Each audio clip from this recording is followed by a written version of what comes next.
Good evening. We're going to be checking in with Jeff Lacey of Canispater Christmas, who's working on his light display already for this season. Jeff, can you hear me? How's the display going this year? Jeff, can you hear me? Apparently we're having some technical difficulties getting in touch with Jeff. Let's go check the weather. All right, we believe we have the technical difficulties ironed out with Jeff. Jeff, can you hear me now? Apparently not. Well, we'll check back with Jeff a little bit later.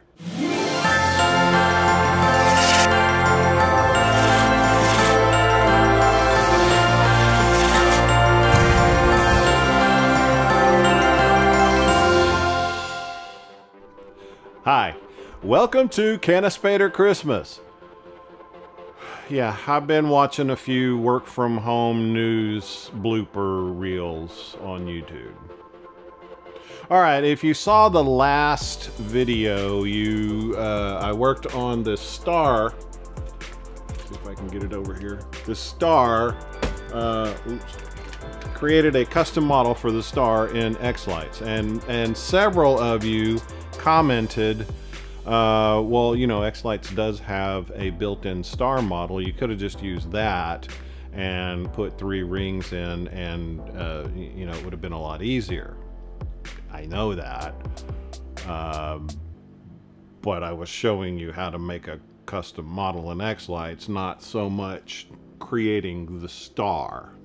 Now, you know, some of you gave, I know you were trying to help, and I know there were other suggestions about stuff that I need to take a look at to kind of highlight that there are other ways to create custom models for xLights. That's why I love you guys so much. All 10,000 of you.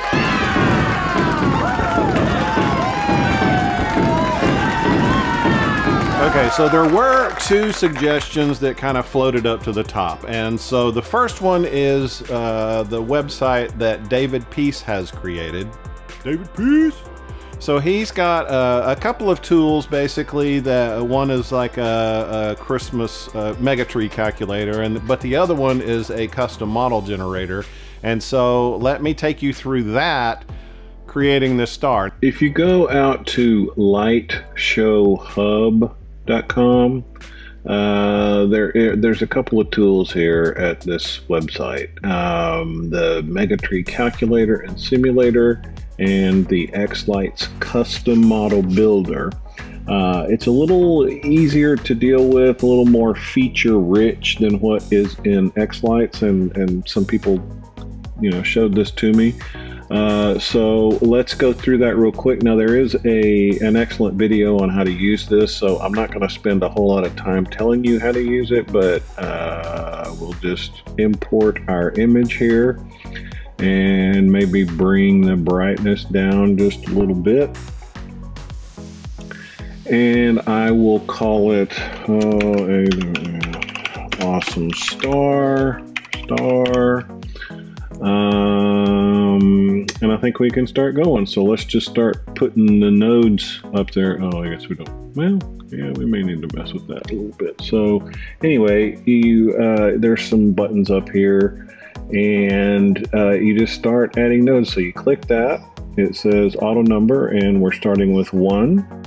So I will just sit through here, and now you don't have to be real accurate, and I'll show you why once I get through this. So let me go around the whole thing and I'll show you.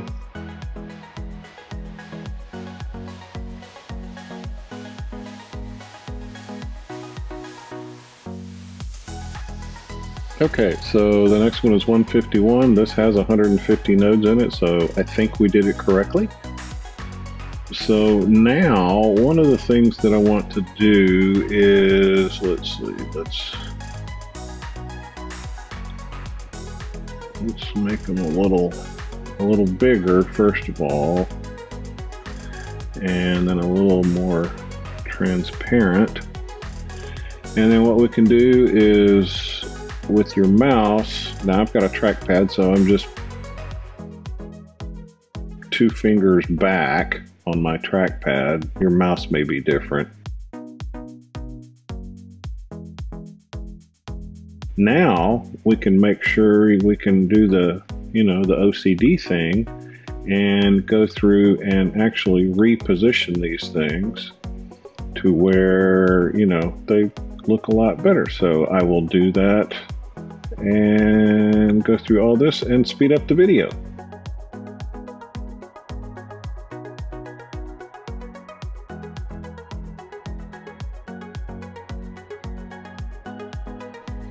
Okay, so I think we are adequately positioned.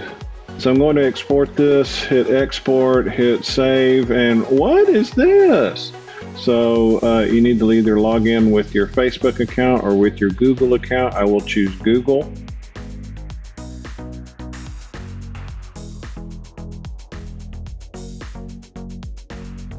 And so now you see we are logged in. And so hit export again, save the model, and we'll save it to the desktop. And that is that. So we can go to xLights and we'll import our model. And let's find Awesome Star. And there it is. Oh, I forgot to do something. There is one thing about this that is a little odd. So right now it's got 50, the grid size is 50. I want to change this to like 10 or something, 9. How about that? And we'll save it again. Okay. So it just makes it more dense. It is a larger file, but it will be straighter, as you'll be able to see here in just a minute. Go back to xLights. And we'll delete and import. And I guess that's the new one. That's a little straighter. Okay.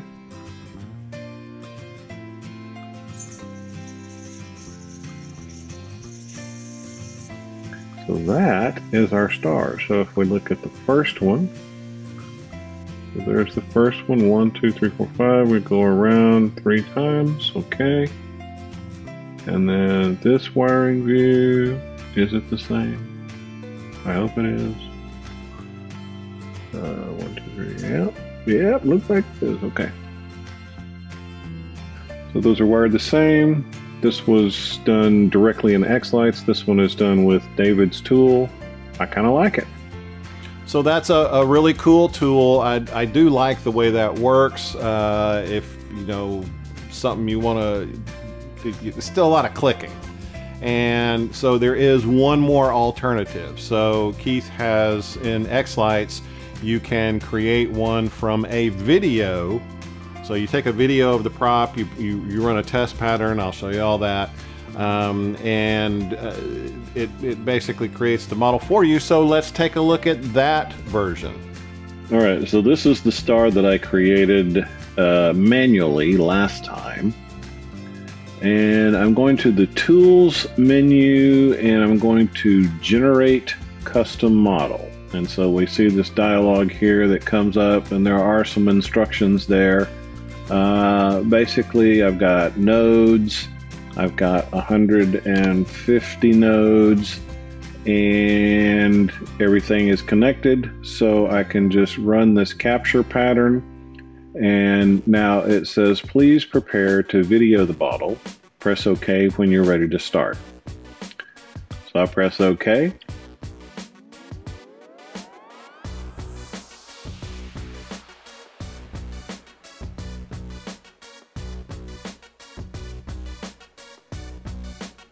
And then this dialog says, please stop the video. So we stop the recorder, hit OK. Now go over to process, and we have nodes selected again. Hit next. Select the file, hit open. And The text is actually here if you select it, but if you hit next, it will go through and look for the first part where it flashes all the lights twice. Okay, so it says looks okay, and let's hit automatic, and let's hit update. And so as you can see, it's going through the video now, and it's assigning nodes as it goes along. Now, one of the things I thought was kind of interesting is I have these the controllers down here, and it's flashing, but it's not picking those up as bulbs. So good job, Keith.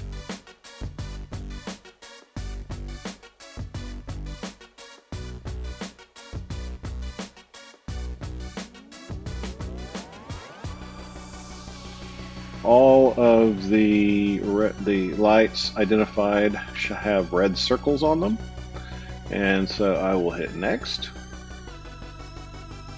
And here is the graph that it created,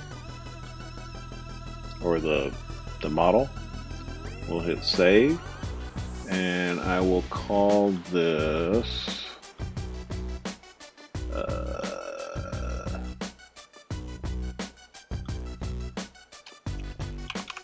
Auto Star.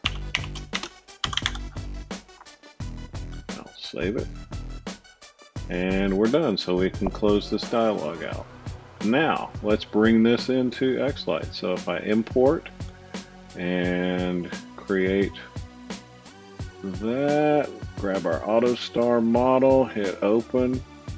So you can see that it doesn't look as clean as this one because it was automatic. But I mean, it's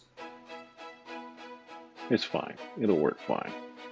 So that is another way to do it. I have seen reports of some people had success, loved it.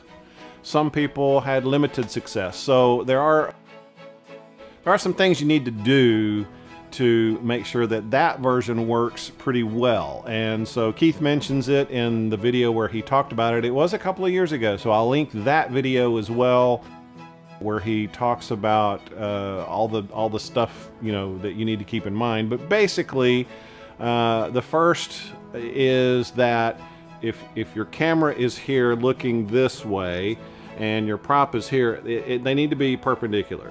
So if it's like this, the top is going to be bigger. If it's like this, the bottom is going to be bigger. It's going to be distorted a little bit on the model. So you want to do it as straight on as you can, or perpendicular, to the model, so that it does come out looking nice. Another thing that I did was I turned the brightness on the pixels down to 10%. If you turn, pixels are very bright.